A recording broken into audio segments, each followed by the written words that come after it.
Silence ne veut pas dire que vous fermez la bouche. Ce qui est appelé silence ou nishapt, on ne peut pas le faire, on peut le devenir. Voyez, si vous pouvez exprimer les mêmes choses avec la moitié des mots, soudain, vous allez devenir extrêmement conscient de tout.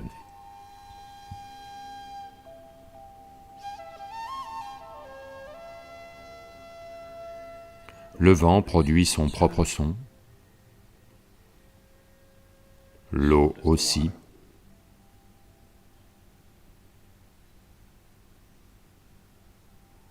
La terre aussi, à vrai dire, le ciel aussi. Tous les objets célestes font leur propre son. Il y a des sons de douleur, des sons de plaisir, des sons de malheur, des sons de joie. Pour tout, il y a un son. Avec la vie humaine, c'est très vrai. Il y a des sons de vie et il y a des sons de mort. Et il y a même des sons de silence.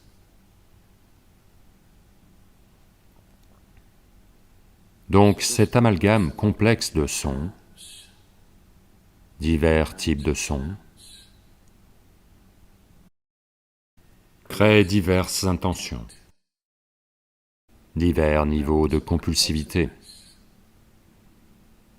divers niveaux de servitude, et diverses possibilités d'enlisement.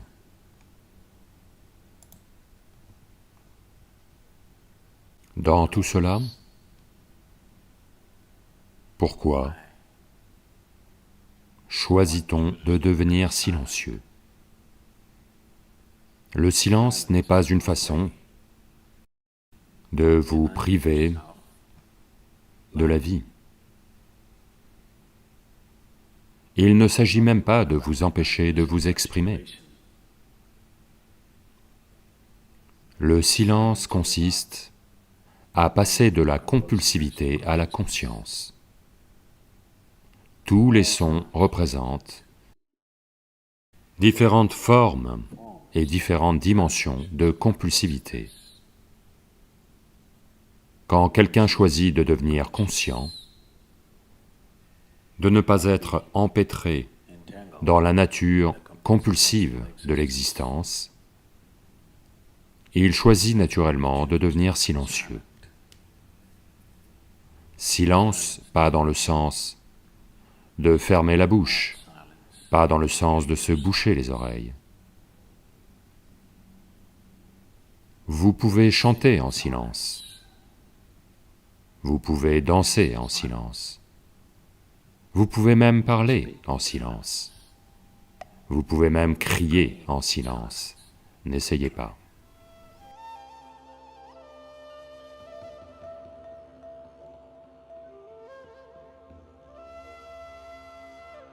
Ça ne veut pas dire que quand tout le monde est silencieux, vous criez, ce n'est pas ça, crier en silence.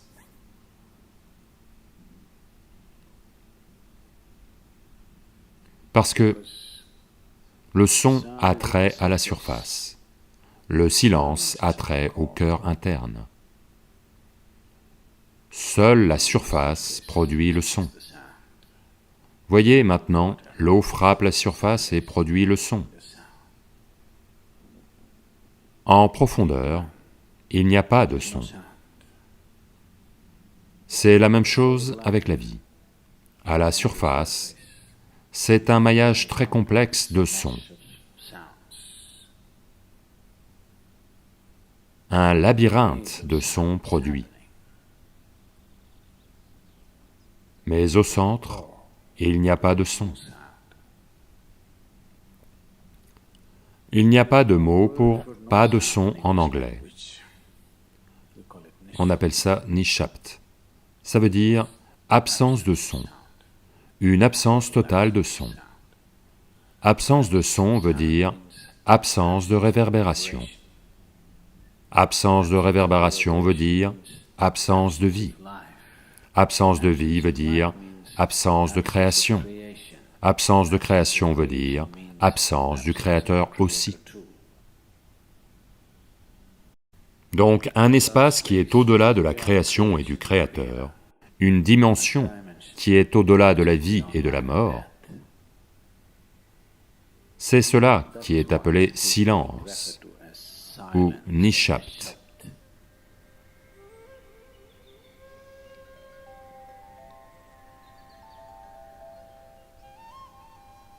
On ne peut pas faire cela.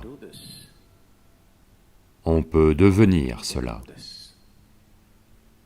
Communément, il y a deux mots employés pour décrire cela. L'un est maun, ce qui veut dire que vous pratiquez le silence, vous n'êtes pas silencieux. Vous vous taisez et vous demeurez en maun, ce n'est pas nishapt. Maun veut dire que vous pratiquez le silence. Quand vous pratiquez quelque chose, de toute évidence, vous n'êtes pas cette chose. Êtes-vous la vie ou pratiquez-vous la vie? Je vous le demande. Êtes-vous la vie ou pratiquez-vous la vie? Vous pratiquez la vie? Non, vous êtes la vie. Peut-être pas très bien pratiquée, mais vous êtes la vie. De même, il y a une différence entre pratiquer le silence et devenir silence. Pratiquer le silence commence par une certaine restriction. Mais lentement, à mesure qu'on pratique le silence, on peut potentiellement devenir silencieux. On peut devenir silencieux dans une activité intense. Mais personne ne peut maintenir une activité intense éternellement. Les instants d'activité intense ne sont que des instants. Personne ne peut les tenir. Vous allez vous épuiser. Il n'y a que si vous pouvez y arriver dans l'inactivité que c'est durable. Si quelque chose n'est possible qu'à travers une activité intense, ça n'est jamais tenable. Dans un instant de chant très intense et extatique, quelqu'un peut devenir ou goûter un instant de silence. Mais combien de temps pouvez-vous tenir? Votre voix va casser et vos voisins pourraient vous tuer. Possible. Donc cette possibilité d'atteindre le silence ou de devenir silencieux signifie aussi devenir immobile, devenir complètement immobile. L'immobilité peut être atteinte de très nombreuses façons. Si vous observez un serpent, il est immobile. Si vous observez un tigre en train de chasser, absolument immobile, chargé, mais immobile. Tout ça, ce sont différentes dimensions d'immobilité pratiquées pour survivre. Si un serpent bouge trop souvent, il va se faire tuer. Si un tigre ne sait pas rester immobile, il n'attrapera jamais sa nourriture. Tout cela, ce sont des actes de survie. Un être humain, pour survivre, il doit être actif. Ce n'est que quand sa vision se pose sur quelque chose qui est au-delà de la survie, que là, il va penser à l'immobilité, que là, il va comprendre, à mesure qu'il s'observe, à mesure qu'il remarque la complexité de ses compulsions, il comprend que la seule façon d'y remédier est de devenir immobile. entraîner ce corps, entraîner ce mental à devenir immobile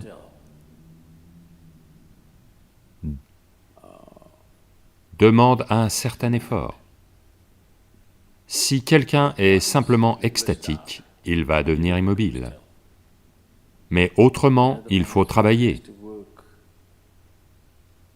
Morceau par morceau, il faut travailler pour amener ce corps à l'immobilité absolue. La plupart des gens ne peuvent pas tenir leur corps au même endroit pour une quelconque durée. Ils sont tout le temps en mouvement.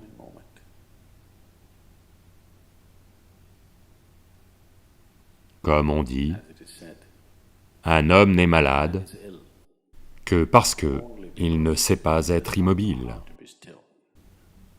Parce que dans l'immobilité, vous êtes en contact avec une dimension bien au-delà de la création. Une fois qu'on est en contact avec ça, la maladie n'existe plus. Si je m'assois ici et que le corps pourrit et croule, il n'y a quand même pas de maladie, il est juste là, parce que, à vrai dire, quand quelqu'un devient absolument immobile, il se peut qu'il ne soit pas capable de s'accrocher au corps, à moins qu'il apprenne les astuces, le mécanisme du corps. Alors pourquoi devrais-je devenir immobile? Vais-je perdre mon corps? Vous allez de toute façon perdre votre corps. Quand viendra l'heure de perdre votre corps, si vous voulez le perdre avec grâce, alors vous devez connaître au moins un petit peu d'immobilité. Si vous voulez déposer votre corps, comme vous pouvez poser ce morceau de tissu,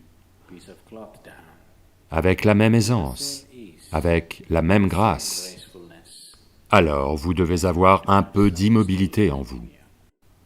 Autrement, vous et votre corps devez être arrachés l'un de l'autre, ce qui n'est pas une belle chose à faire.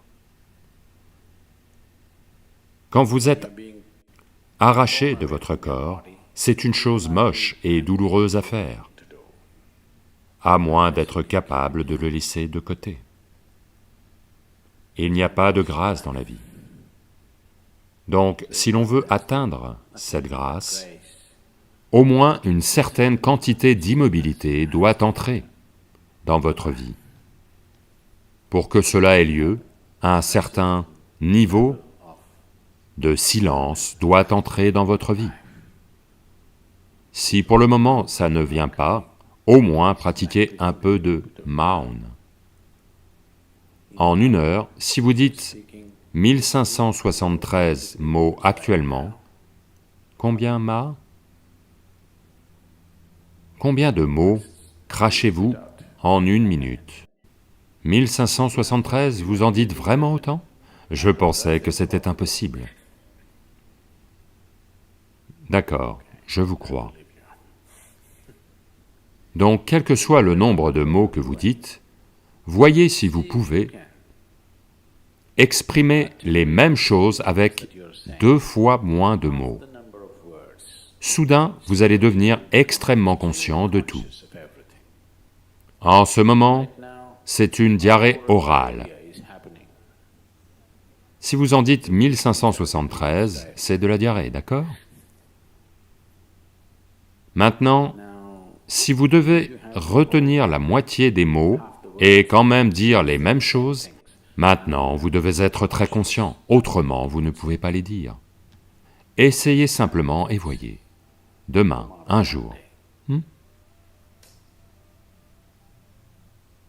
En 1 heure, le nombre de mots que vous dites normalement, divisez-le par 2. Ne réduisez pas votre activité, dites toujours les mêmes choses, mais avec 2 fois moins de mots. À quel point le monde entier semblera merveilleux, vous savez?